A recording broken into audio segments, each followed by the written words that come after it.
물론 뭐 사고도 원장님 여자친구 되고 그러면 안 되겠지만.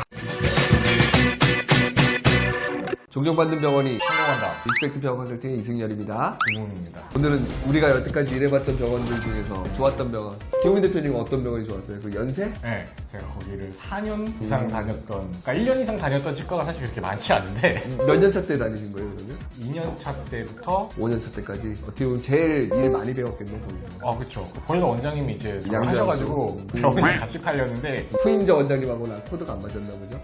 그것만 아니었으면 그 원장님이랑 막 지금도 일을 하고 있을 수도 있었을 것 같은데. 코드가 잘 맞으니까. 네. 가장 좋았던 거는 원장님이 저를 굉장히 많이 믿어주시고 많이 밀어주셨어요. 아이디어를 냈을 때 인센티브도 줄 테니까 해봐라. 제가 좀 못해도 저를 이렇게 혼내거나 이러시지 않고 아유 뭐 하다 보면 그럴 수도 있는 거고 병원에 이런 일도 있는 거고 저런 일도 있는 거고 항상 이렇게 하셨고 기죽이거나 약간 이러셨던 적이 없으셨어요. 지금 얘기 듣다 보니까 무슨 생각이 들었냐면 병원 사업은 애지간해가지고 병원이 위험해지거나 리스크가 큰 아이템 자체가 나오기가 어려운 비즈니스거든요. 근데도 불구하고 실패를 되게 두려워하는 문화가 있어. 왜 그래요? 원장님들이 이과라서 그런지 몰라도 가성비를 되게 좋아해. 그리고 투자하면 바로 결론이 나오기를 원하고. 그러다 보니까 직원들은 되게 보수적으로 변해가는데 원장님들은 그런 직원들 볼 때마다 일은 내가 다 하고 너희들은 맨날 월급만 빼가냐고 뭐 이렇게 클레임하시는 원장님들 되게 많이 보거든요. 근데 사실은 그런 문화 자체를 아까 그 첫 번째 만났던 원장님 저는 얼굴도 모르는데 그 원장님 같은 병원들이 큰 일을 도모할 수 있는 병원이 되는 것 같아요. 물론 큰일이라는 게 도대체 뭔지는 잘 모르겠지만 제가 생각하기에 존경받는 병원이 되려면 기본적으로 매출이 좀 안정되어야 돼. 그래야지 국가에서 인심난다고 복리후생도 좋고 월급도 높아야지 행복한 거 아니에요. 입으로는 행복하다라고 하면서 집에 가면서 내가 여기 내일도 또 출근해야 되나 이런 고민하면 진짜 행복한 거 아니잖아요. 이건 거짓말인 거잖아요. 그리고 월급도 뭐 평균보다는 조금 더 주고 복리후생도 좋고 출근할 때마다 기분이 좋고 기분이 좋다라는 게 지금 김웅민 대표님 사실 얘기한 게 결국은 핵심이에요. 그러니까 원장님들은 자꾸 오해하시는 게 뭐냐면 직원들은 새로운 거나 발전 가능성이나 뭐 이런 거에 관심이 없다라고 하시는 건데 그거는 맞을 수도 있고 틀릴 수도 있어요. 뭐냐면 직원들이 이미 원장님이 그걸 별로 좋아하지 않는다라는 거에 이미 알고 있어. 익숙한 패턴을. 그걸 깨트릴 수 있는 방법은 뭐냐면 실패를 해도 격려해 줄 수 있는 분위기가 되어야 돼요. 근데 과연 몇 명의 원장님이 실패할 걸 알면서도 내버려 둘 수 있을까요? 예전에 우리 그런 얘기 했었잖아요. 원장님의 그릇만큼 병원은 성장한다고. 맞아요.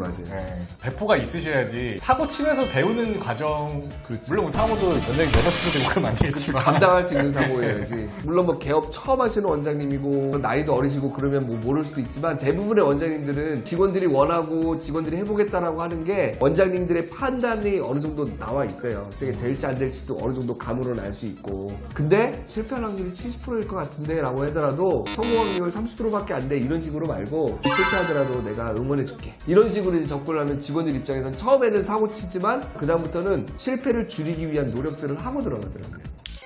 그때 그 원장님이 이제 하셨던 말 중에 기억나는 게 뭐냐면 제가 진료 어시스트였는데 네. 핸드폰에 연락이 왔어요. 근데 원장님한테 말씀은 안 드렸는데 이제 환자가 오기로 해가지고 병원을 찾고 있는 상황이었거든요. 네네네네. 근데 이 사람이 올지 안 올지 몰라가지고 원장님한테 이야기를 안 하고 있어요. 네네네. 그럴 수 근데 있죠. 원장님 입장에서는 어시스트가 진료 중에 갑자기 핸드폰을 꺼내서 연락을 하는 게 편하진 않죠. 네, 그럴 수 불편하죠. 있잖아요. 네. 나가셔서 저한테 보셨는데 이따가 오기로 한 환자가 있어가지고 말씀을 못 드렸는데 지금 길 알려줬다.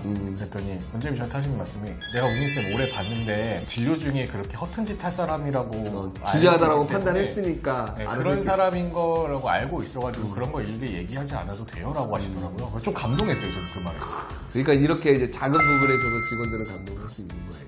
저는 근데 제가 일을 하면서 제일 감동적이었던 건 뭐냐면 어떤 한 치과에서 컨설팅 프로젝트를 처음으로 시도해 보셨어요. 그 원장님이. 저한테는 그게 좋은 계기가 됐고 그걸 토대로 지금의 사업을 만들 수 있었던 것 같아요. 그러면 이승현 대표님 입장에서 좀 고마우신 되게 고마운 원장님이죠. 그리고 그 원장님한테 같이 일을 하면서 많이 배우기도 했고 심지어는 저보다 연배도 젊으세요. 어떻게 보면 컨설팅을 왜 해야 되는지 어떻게 해야 되는지 무엇을 해야 되는지에 대해서 한 번씩 이렇게 고민할 수 있는 저한테 기회 내지는 시간을 주셨던 것 같고 그래서 그 내부에서 컨설팅 사업을 시작해본 것을 계기로 제가 사업화시키게 된 계기가 됐던 것 같아요. 지금도 관계성이 되게 좋아요. 물론 뭐 그 전에 만나신 원장님들도 인격이나 뭐 인품이나 뭐 이런 것들 더 좋은 경우도 있었지만 컨설팅 프로젝트를 한번 진행해 주셨던 게 방향이 될 수 있었던 좋은 기회가 아니었나라는 생각을 했어요.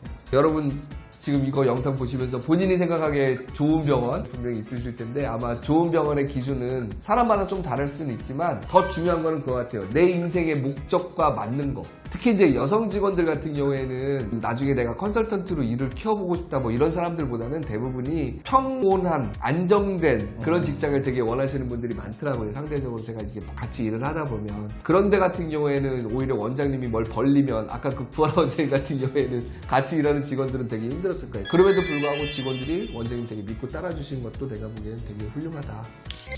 두 번째로 좋았던 데가 차선 원장님.